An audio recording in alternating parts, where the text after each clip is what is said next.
Assalomu alaykum, hurmatli ijtimoiy tarmoq foydalanuvchilari, hurmatli do'stlar. Hozirda e'tiborimiz nazarda bo'lib turgan bir voqelik bor. Bu qaysi voqelik? Albatta siz bilib turibsiz. Nozima opamizning dunyodan o'tganligi. Ba'zi bir xabarlarda u o'zini osib o'ldirdi deyildi. Undan so'ng u o'zini osib o'ldirmadi deyilgan mazmunidagi xabarlar chiqdi va ijtimoiy tarmoqlar orqali hozirda keng muhokamali videolar davom etmoqda.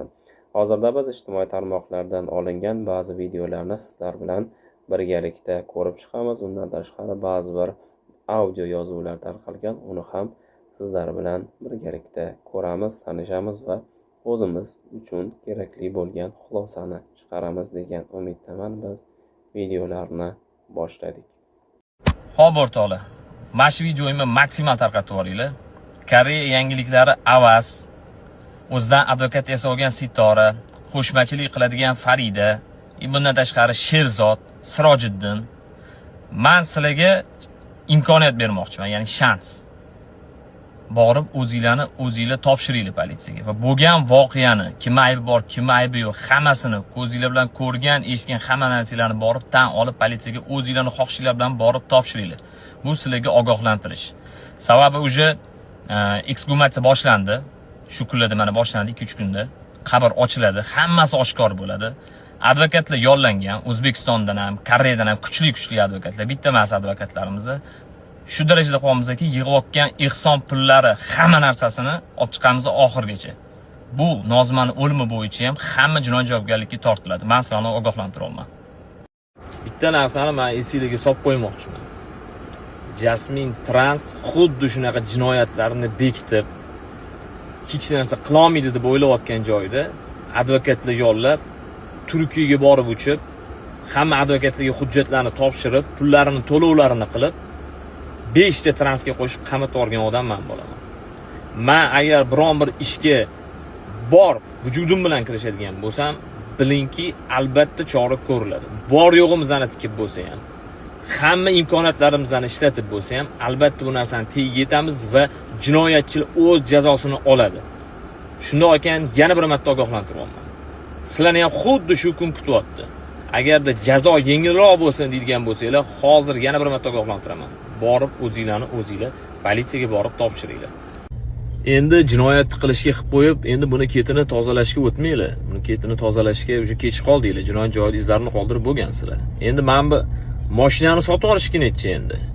Jinoyatda qatnashgan bu mashina. Buni sotib olib qutulaman deb o'ylamanglar. Shunaqa ketinglarga tushganman, iloji yo'q bu narsani. Qochib qutula olmaysizlar. Har tomondan o'sha bo'lganman. Men bilan primoy efirga chiqishdan oldin o'ylab ko'rish kerak edi. Kim bilan primoy efirga chiqolmadi. Hamma daniylarni yig'ib, hammasini yig'ib olib, ana undan keyin men sizlar bilan jangga chiqqanman. Qo'limda hamma qurollar bor. Prosta men hali tuzlarni ochganim yo'q. Alo, Shahyora, qandaysiz, yaxshimisiz? Ha, yaxshimisiz? O'zimni qo'yarga joy topolmayapman, bilasizmi? Hozir sizdan Tashqarida o'tiribman, qo'rqib ketyapman uyga kirishga daji. Hozir sizdan eshitganimdan keyin men ham qo'rqib qolib yuragim qaltirab ketdi. O'shaning uchun menga tashlayingda, o'zingizdan udalik qilib tashlang debman-da. Men o'zimdan udalik qildim bu narsani. Telefonda turgandan yuragim yorilyapti daji. Hozir telefoningizda bormi? Qarang.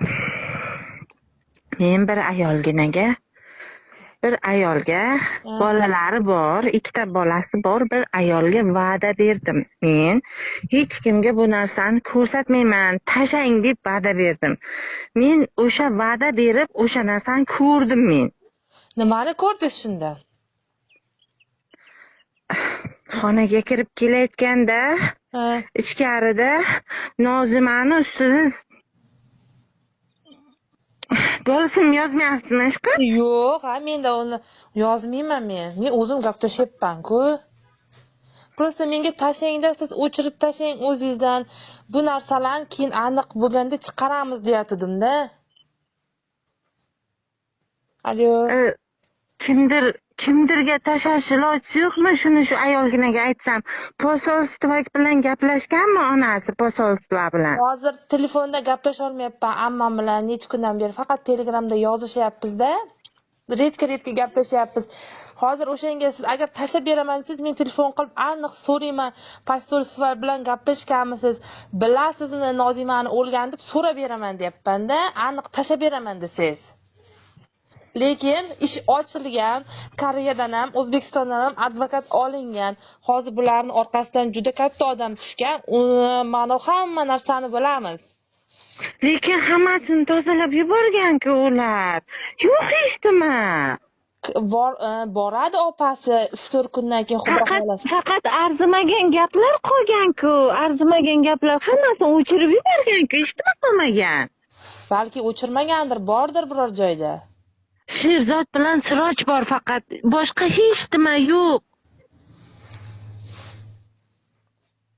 U nima deydi? Sherzodni tanishmi ekan ular? Avaz qilgan. Nima uchun qilgan ekan shunda? Bilmayman.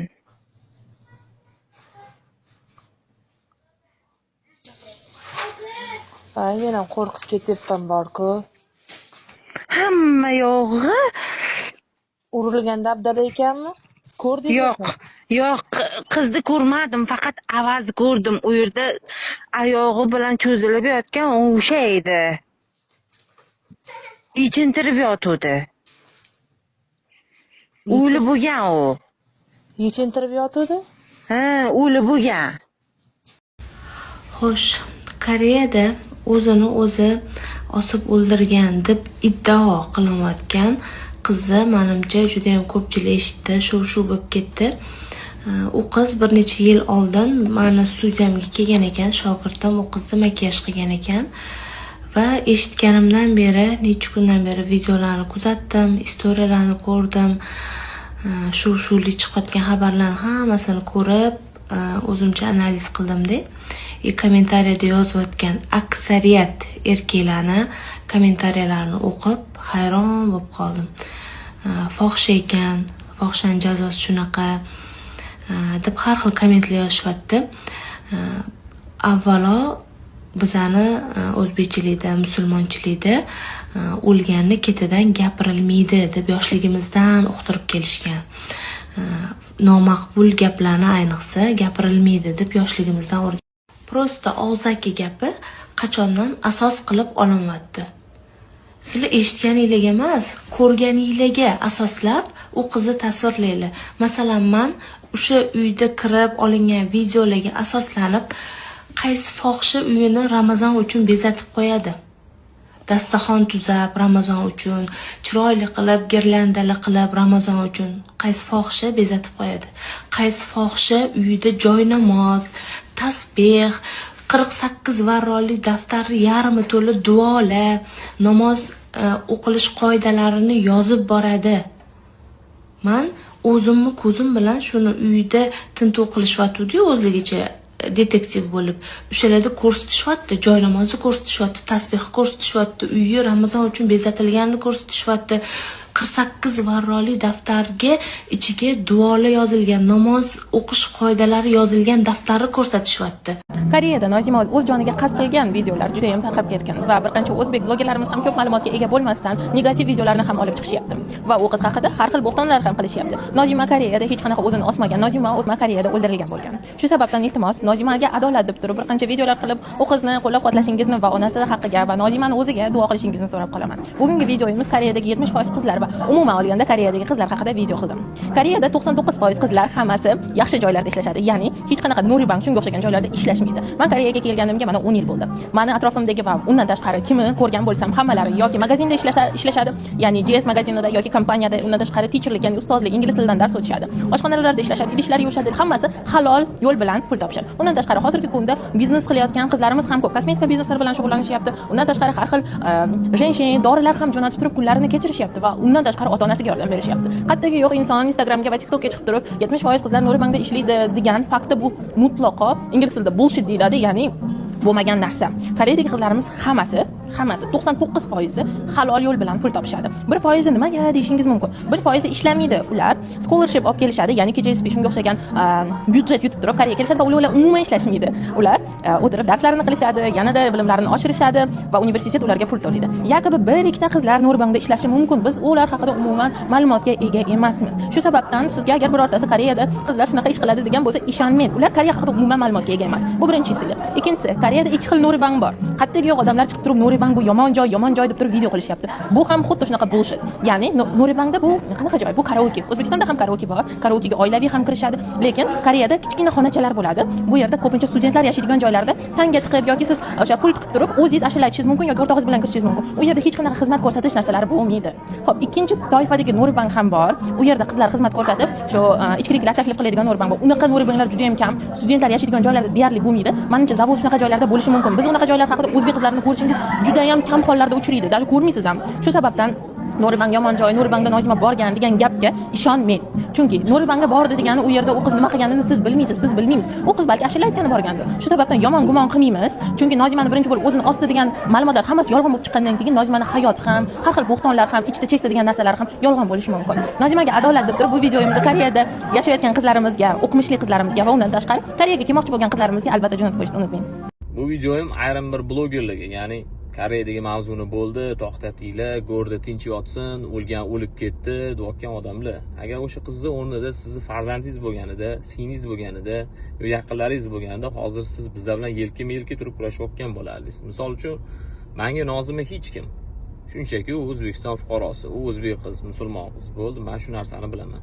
Endi go'rda tinch yotsin, deyapsizlar, ayrimlar. Go'rda shu tinch yotishi uchun ham uni qotillarini topish kerak. U просто tak o'lib qolgani yo'q, uni o'ldirishdi. Sal kengroq fikrlaylar. Mana shu tor fikrlaydigan insonlar mana shunaqa deydi, bo'ldi, o'lgan o'lib ketdi. Yo'q, unaqada nima, u qotillik bilan o'lib ketgan bo'lsa bo'ldi, unga hech kim chora ko'rish kerak emasmi, indash kerak emasmi, ko'z yumish kerakmi? Shuni o'rnida sizlar agar yaqin insoninglar bo'lganda, sizlar hozir bunaqa gap gapirmayotgan bo'lardinglar. Xullas, bunaqa kalta fikrlamanglar. Mana hurmatli do'stlar, videolarni ko'rdik, tanishdik, o'zimiz uchun kerakli bo'lgan xulosalarni chiqardik degan umiddaman.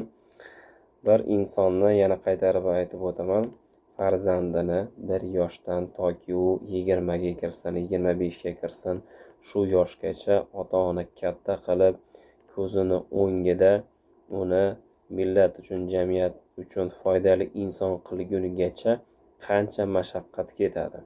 Lekin u dunyodan o'tib, ota-onasini oldiga tirik holat emas, jasadi yetib kelgandagi holatni siz u biz tanamizda his qila olmaymiz. Buni faqat mana shu farzandidan ayrilgan insongina tushunishi mumkin. Bizni qiladigan ishimiz millatimiz, vatanimiz, yurtdoshlarimiz haqqiga duoda bo'lsak va o'tganlarning haqqiga duoda bo'lsak, maqsadga muvofiq bo'ladi. E'tiboringiz uchun rahmat. Kelgusi videolarda sihatlikda, salomatlikda diydorlashish barchamizga nasib qilsin. Salomat bo'ling.